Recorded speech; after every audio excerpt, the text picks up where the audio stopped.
આપકી અદાલતમાં film star નાના પાટેકર પર આરોપ છે કે તેઓ અટપટી હરકતો કરે છે. ના ના, એ સાચું છે કે ફિલ્મના સેટ પર તમે ઘણીવાર ભીતો સાથે વાત કરવા લાગો છો? હા, એટલે રિહર્સલમાં એક્ટ્રેસીસ નહીં આવે તો હું દિવાલો સાથે વાત કરવી પડે છે. ત્યાં એ છે એવું માની લ્યો. લોકોએ કહ્યું કે ઘણીવાર પંખાને જુએ છે તો લાંબા સમય સુધી પંખાને જ જોયા કરે છે. ભાઈ એક્ટર છું, ફેન તો જોઈએ ને.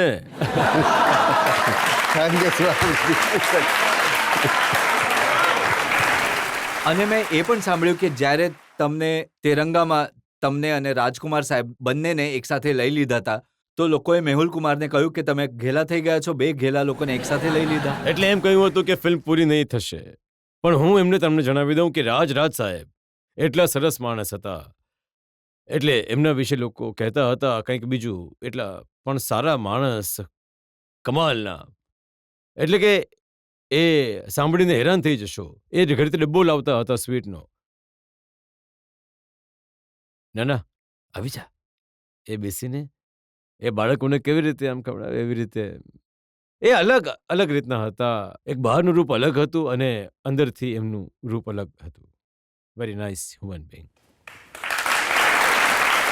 અને એક જમાનો હતો કે તમે ડાન્સ કરવાનું પણ શરૂ કરી દીધું. ઘણા વિચિત્ર રીતે ડાન્સ કરતા હતા. હા, એટલે હું કહેતો હતો કે અમારા ડાન્સ ડિરેક્ટર કોઈ કહેતા રહેતા કે નાનાજી આ રીતનો સ્ટેપ્સ લેવાનો છે, નાના આ આમ કરવાનું છે. તો મેં કહું કે યાર તું ગીત ચલાવ, હું નાચવાનું શરૂ કરીશ, એક ટેકમાં જેટલું લેવાનું છે લઈ લે. કેમ કે બીજી વાર હું એવું નહીં કરી શકું. મને જ ખબર નથી હું શું કરી રહ્યો છું. પણ મેં સાંભળ્યું કે તમારો દીકરો ઘણો સારો ડાન્સર છે. ઘણો જ સરસ મલ્હાર, ઘણો જ સરસ ડાન્સ કરે છે. તો ક્યારેક એમની પાસે 1-2 સ્ટેપ શીખવાની કોશિશ કરી તમે? એ ઘણો ભારી છે યાર. એનો પગ પડી જાય છે મારા પગ પર ને હવે ઘણો ભારી થઈ ગયો છે. ઘણો સારો છે દીકરો. કદાચ આગળ જઈને સારી ફિલ્મો કરશે. જોઈએ હવે. અત્યારે તો ખુશ છે.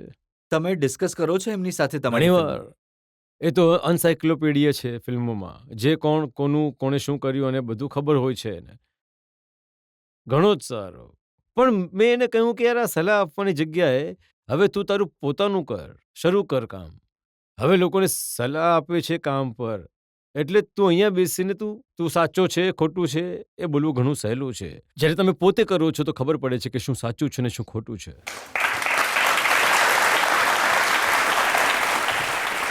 જનતામાંથી કોઈ સવાલ પૂછવા ઈચ્છે છે? હા, તમે. સર, મારું નામ અન્વેષા છે. હું તમને એ પૂછવા ઈચ્છું છું કે તમે અત્યાર સુધીમાં આટલી બધી મૂવીઝમાં કામ કર્યું છે, આટલી બધી સુંદર એક્ટ્રેસીસ સાથે કામ કર્યું, તો સર તમને કોઈની સાથે અટ્રેક્શન નહીં થયું આ દરમિયાન? મને બધી જ સારી લાગી. અને એમના સિવાય કોઈ પર્ટિક્યુલર સર, કોઈ ના, પર્ટિક્યુલર એમણે નામ પૂછ્યું કોઈ છે કે એક્ટ્રેસનું? કોઈની તરફ તમે એટ્રેક્ટ નહીં બધાની થયા? તરફ એટ્રેક્ટ થયા ને એ જ તો કહી રહ્યો છું.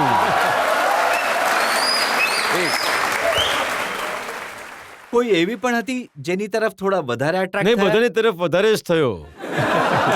કેમ છો છું